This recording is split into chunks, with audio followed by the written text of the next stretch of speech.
જુનાગઢ ઉપડા દાતારની જગ્યા છે.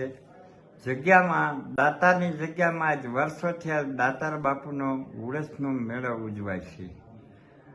તો દાતારના પહેલા દિવસે જે કાંઈ આભૂષણ ગુફામાંથી આવે છે પાછા પધરાવાય છે, એની જે કાંઈ વિધિ થાય છે. પછી આજને દિવસ 15 તારીખે દીપમાળાનો દિવસ કહેવાય છે. દીપમાળા છે, મહેંદી છે, એ બોલાય છે. પછી ગુફાની અંદર અખંડ જ્યોતું છે.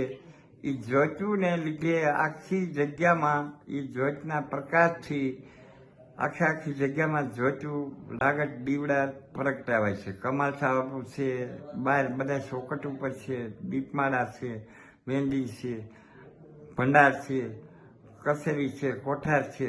આખી જગ્યા દીપમાળા એટલે દીવાથી જ્યોતથી જજડાટ જગ્યા થાય છે.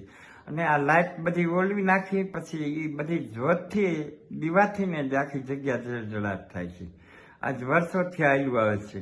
અને બધા સેવકો ભાઈઓ બધા આવ્યા હોય એ બધાને લાભ લે છે. બધાને હાથે જ્યોતું પ્રગટાવે છે અને બધા બહુ ખુશી લે છે. બધા કોઈ પણ વ્યક્તિ આવે છે બધા દીવાના જ્યોતના અને દીપમાળા મહેંદીનો લાભ લે છે અને બધા ખૂબ ધન્ય બને છે. અને બધા મહાપ્રસાદ લે છે. પછી આજે કાલે પછી છેલ્લો દિવસ છે ઉરસનો અને પરમદી પછી 7 તારીખે પૂર્ણાવતી થાય છે. જય દાતા.